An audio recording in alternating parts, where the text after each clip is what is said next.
TR Damodaran എന്നാണ്. കുമാരപുരം 12-ാം വാർഡിൽ ആണ് എൻ്റെ താമസം. ഞാൻ എനിക്ക് 3 പ്ലോട്ടുണ്ട്. 3 ഇടവിള കൃഷികളാണ് ഞാൻ ചെയ്യുന്നത്. കാരണം നെൽകൃഷി ചെയ്യാനുള്ള സൗകര്യം ഇല്ലാത്തതുകൊണ്ട് ഇടവിള കൃഷികൾ ചേന, കാച്ചിൽ, വെട്ടിയേമ്പ്, മരച്ചീനി എന്നിവയാണ്. എല്ലാ വർഷവും ഈ വർഷം തന്നെ ഓണത്തിന് 190 കിലോയുടെ കൊടുത്ത് ഇപ്പോൾ ഒരു 50 കിലോ പറിച്ച് വെച്ചിരിപ്പുണ്ട് ചേന. അതുപോലെ മരച്ചീനി എല്ലാം പാകമായി നിൽക്കുന്നു. 11-ാം തീയതി കൂടിയും മാസം 11-ാം തീയതി ഡിസംബർ 11-ാം തീയതി കൂടി പറിക്കാൻ തുടങ്ങും. അതുവരെ പറിച്ചിട്ടില്ല. എങ്കിലും ഒരു ചുവടിൽ നിന്ന് കഴിഞ്ഞ വർഷം ശിവരാത്രിക്ക് പിന്നെ കാളച്ചവിട്ടിലേക്ക്, അതായത് ഇവിടുന്ന് കെട്ടുകാള പോകുന്നത് അവർക്ക് വേണ്ടി പറിച്ചപ്പോൾ 24 കിലോ ഉണ്ടായിരുന്നു ഒരു ചുവട്. പറിച്ച് അവർ പറിച്ചുകൊണ്ട് വെച്ച് തൂക്കിയെടുത്ത്. എങ്കിലും മിനിമം 10 കിലോ വെച്ചുണ്ടാവും. മിനിമം 10 കിലോ വെച്ച് കിട്ടുന്നുണ്ട്. അതുപോലെ ചേന പിന്നെ കാച്ചിലാണെന്നൊരു കഴിഞ്ഞ പോലെ 160 കിലോയും കാച്ചിൽ പറിച്ച് വിറ്റു. അതുപോലെ വെട്ടിയേമ്പ് 74 കിലോ വെട്ടിയേമ്പ് പറിച്ചു വിറ്റു. അങ്ങനെ പിന്നെ വാഴ ഞാനും കൂടുതലും ഈ ഏത്തവാഴ കൃഷിയിലേക്ക് ഒന്നും പോകുന്നില്ല. എങ്കിലും കൂടുതൽ മൊന്തൻ വാഴയുടെ കൃഷിയാണ് ഞാൻ ചെയ്യുന്നത്. അതാണ് ലാഭം അല്ലേ? അതാണ് ലാഭകരം. കാരണം ഏത്തവാഴ കൃഷി ചെയ്യാന്ന് പറഞ്ഞാൽ ഒരു 350 രൂപ കൊല കിട്ടണമെന്ന് ഒരു 200 രൂപ 250 രൂപയെങ്കിലും മുടക്ക് വരും. അതാണ് ഏത്തവാഴ ഇവിടെ അങ്ങനെ ശരിയായിട്ട് വരുന്നില്ല ഈ ഭാഗങ്ങളിൽ. അല്ലെ ആരെങ്കിലും മറ്റു കർഷകർ ഇതുപോലൊക്കെ കൃഷി ചെയ്യുകയാണെങ്കിൽ നമുക്ക് പരസ്പരം അങ്ങോട്ടും ഇങ്ങോട്ടും അറിവുകൾ പങ്കുചെയ്ത് കൃഷി ചെയ്യാൻ പറ്റും. ഇതല്ലാത്തടത്തോളം പറ്റുന്നില്ല. പിന്നെ ഈ കറിക്ക ആകുമ്പോഴത്തെ മൊന്തം വാഴയാകുമ്പോൾ വലിയ കേട് വരത്തില്ല. പ്രതിരോധ ശേഷിയുള്ള ഒരു തരം വാഴയാണ് മൊന്തം വാഴ. അത് എന്ത് വിലക്ക് കിട്ടുന്നുണ്ടെന്നാലും 1 കിലോയ്ക്ക് 50 രൂപയ്ക്ക് കൊടുക്കും. 1 കിലോയ്ക്ക് എന്നാലും ഏറ്റവും കുറഞ്ഞ 600 രൂപയെങ്കിലും കിട്ടും എനിക്ക്. 600 രൂപ വെച്ച് ഒരു വില കിട്ടുന്നുണ്ട്. അതാണ് എനിക്ക് ലാഭകരമായിട്ട് തോന്നുന്നത്. ഞാനത് കാരണം അതിന്റെ കൃഷിയാണ് കൂടുതൽ ചെയ്യുന്നത്. പിന്നെ ഞാലിപ്പൂവൻ അത്യാവശ്യം 3-4 വണ്ണം വയ്ക്കും. പിന്നെ മരച്ചീനിയായ അതുപോലെ ചീരയുടെ കൃഷി, പിന്നെ തണ്ണിമത്തൻ. കഴിഞ്ഞ വർഷം ഇഷ്ടം പോലെ തണ്ണിമത്തൻ കൃഷി ചെയ്തായിരുന്നു. 4 തരം തണ്ണിമത്തൻ എനിക്ക് പറമ്പിൽ നിന്ന് കിട്ടിയിരുന്നു. 4 തരം ഉണ്ടായിരുന്നു. ഫോട്ടോ ഇപ്പോൾ അതിലുണ്ടെന്ന് തോന്നുന്നു. 4 തരം കിട്ടിയായിരുന്നു.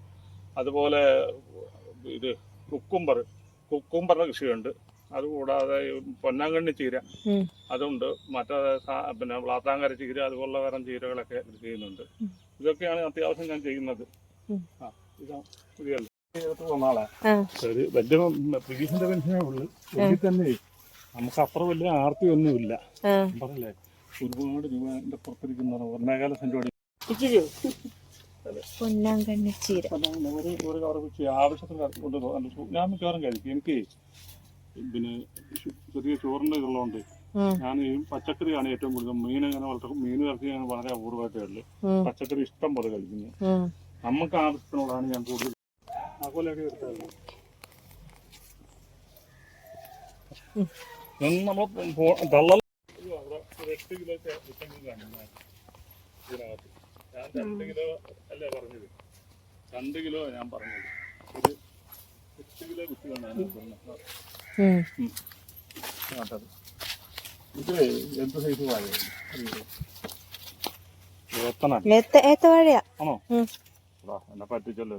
എന്റെ മോന്റെ ജോലി അവന് ഓണത്തിനുണ്ടായിരുന്നു. അപ്പം ഏത്തവാഴയ്ക്ക് അങ്ങനെ കറ വരുന്ന അയാൾ പ്രവാസിയാണ്. അയാളെ കൊണ്ട് വെച്ചതാണ്. 2 കൊണ്ടുവന്നു. ഒന്ന് ഞാൻ അവിടെ വെച്ച്, ഒന്ന് ഇവിടെ വെച്ചു. ഇതെല്ലാം ഈ പുല്ല് പച്ചക്കറി ഇതിന്റെയൊക്കെ വല്ല കണ്ടിട്ട് വിട്ടാ കാച്ചിന്റെ. അപ്പൊ പറിക്കാനായി കിടക്കുക.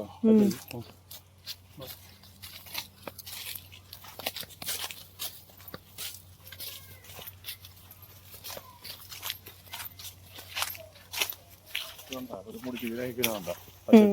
അരിക്കിട്ടേക്ക് വേണോ? അതെ, അരിക്കുന്നുണ്ടോ? മറ്റേ ചീരയുടെ കൂടെ ഇടകളെടുത്ത് പാകാവുന്ന രീതി ഇഷ്ടം പോലെ. 2 വർഷമായിട്ട് ലാഭം.